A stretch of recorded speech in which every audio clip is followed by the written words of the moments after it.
cours sur l'épistaxis. Alors on dit épistaxis et non épistaxie. La prononciation et l'orthographe sont très très importants. Si j'ai bien un conseil à donner aux étudiants qui sont en troisième année, le cycle préclinique, partez sur de bonnes bases, apprenez à bien prononcer les termes médicaux et à les écrire correctement. En français, un terme médical, mais le droit. Alors l'épistaxis est un écoulement provenant des narines, ou là un petit peu plus haut des fosses nasales, ou là du nasopharynx. Alors il faut savoir que nasopharynx, rhinopharynx et cavum sont des synonymes. Parfois, les ouvrages, nasopharynx, rhinopharynx ou la cavum, ils parlent vraiment de la même chose. L'épistaxis peut être un symptôme, donc il va venir révéler une pathologie sous-jacente, qui est une haja li rahat tmedna had le saignement, et on va parler de ça un petit peu plus en détail plus tard dans la vidéo. Ou là, c'est une maladie en elle-même, et là, elle est dite essentielle, c'est-à-dire que haousna ala une cause, elle n'a pas de cause. Elle est simplement due à une lésion de grattage par exemple, ou un éternuement likoun fort bzef. Par contre, c'est un diagnostic d'élimination. Donc, surtout si ça récidive, c'est pas quelque chose, c'est pas un diagnostic qu'on pose d'emblée. Le saignement peut être unilatéral ou là bilatéral. Alors quand c'est unilatéral, on aura tendance à penser à quelque chose d'assez bénin. Et par contre, quand c'est bilatéral, direct, grave. Elle peut également être antérieure ou la postérieure. Antérieure ou la postérieure par rapport à quoi? Eh bien, tout simplement par rapport au nasopharynx. Tout ce qui est en amont du nasopharynx est considéré comme une épistaxis antérieure. Par contre, tout saignement en aval du nasopharynx est considéré comme un saignement postérieur, une épistaxis postérieure. Alors, il faut savoir que la zone, elle est richement vascularisée. Je ne vais pas rentrer dans les détails, mais il faut juste savoir qu'il y a une tache vasculaire, il y a la tache vasculaire de Kieselbach. La tache vasculaire, elle se situe dans la partie antéro-inférieure de la cloison nasale et c'est une zone d'anastomose de 3 systèmes. Donc pour faire vraiment très très simple, l'artère ethmoïde antérieure, l'artère sphénopalatine et l'artère faciale. La tache, elle est facilement accessible, donc on peut la léser très très facilement. Grattage ou là avec un corps étranger ou là. Elle est responsable de 90% des épistaxis.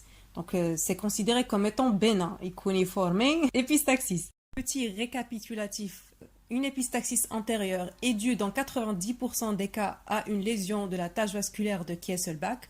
C'est considéré comme étant bénin et ça touche principalement les enfants ou les jeunes adultes.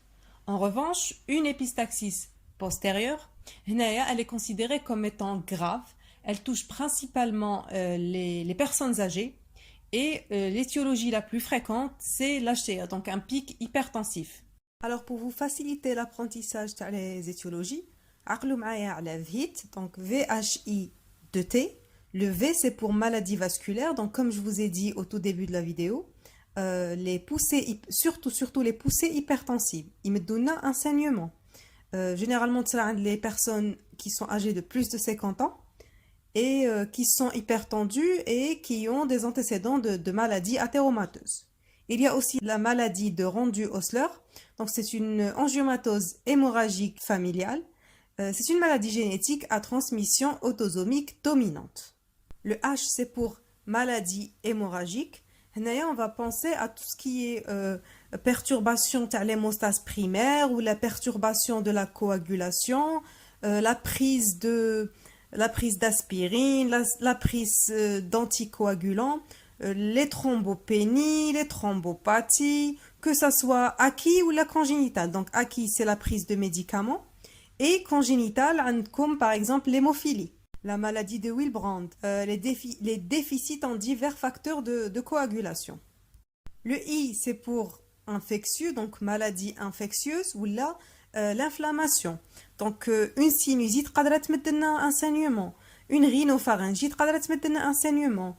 Parfois, surtout avec les enfants, avec l'enfant, il décale un corps étranger fini fait, ça nous donne une surinfection.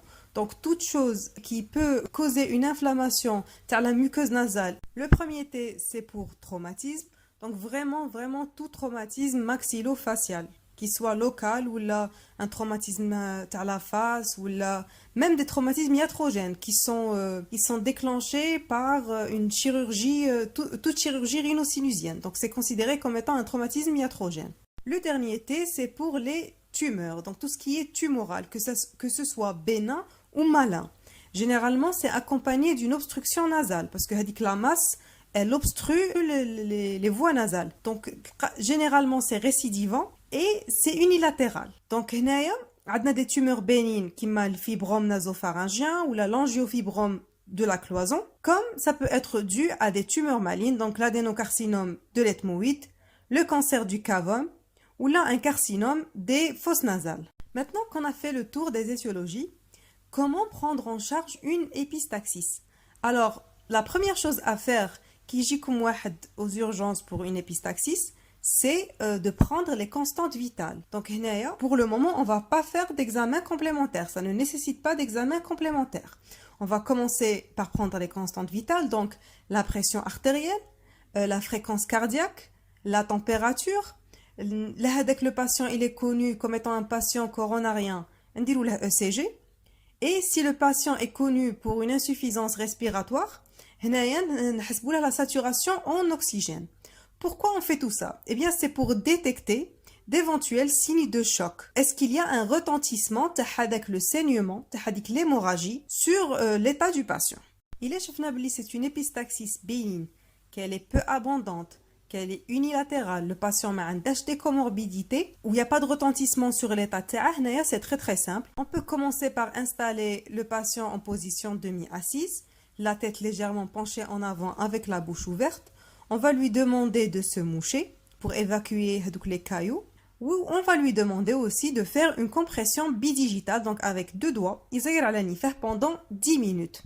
Ça peut aller jusqu'à 15-20 minutes. Généralement, dans la plupart des cas, si c'est vraiment bénin, ça suffit. Par contre, si après les 10-15 minutes, c'est toujours pas stoppé, on peut faire un méchage hémostatique. Donc, c'est quoi un méchage hémostatique? C'est on va introduire à l'aide d'une pince, après avoir appliqué un anesthésiant local, donc de la xylocaïne, des mèches hémostatiques qui vont venir comprimer et stopper le saignement. Dans le second cas, là, je viens un signe de choc chez le patient, ou là, c'est une épistaxis qui est grave, donc soit elle est bilatérale, soit elle est postérieure, soit avec le patient a des comorbidités, des troubles de la coagulation.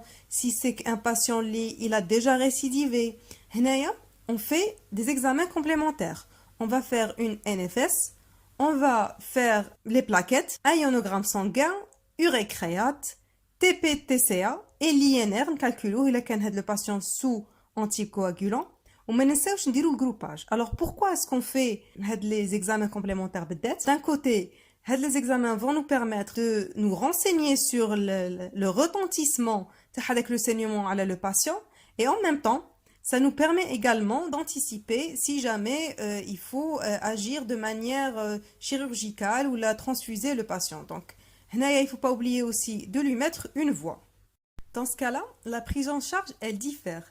On a direct un tamponnement antérieur par des mèches hémostatiques. Donc, soit elles sont résorbables ou là. Ou les mèches, nous les pendant 48 heures jusqu'à 72 heures. Si malgré tout ça, c'est pas suffisant, un méchage postérieur. Le geste, il est impérativement pratiqué par un ORL. Il y a une sonde à double ballonnet. Donc, les centaines, 48 heures jusqu'à 72 heures. Et bien évidemment, on n'oublie pas de traiter les comorbidités qui sont associées.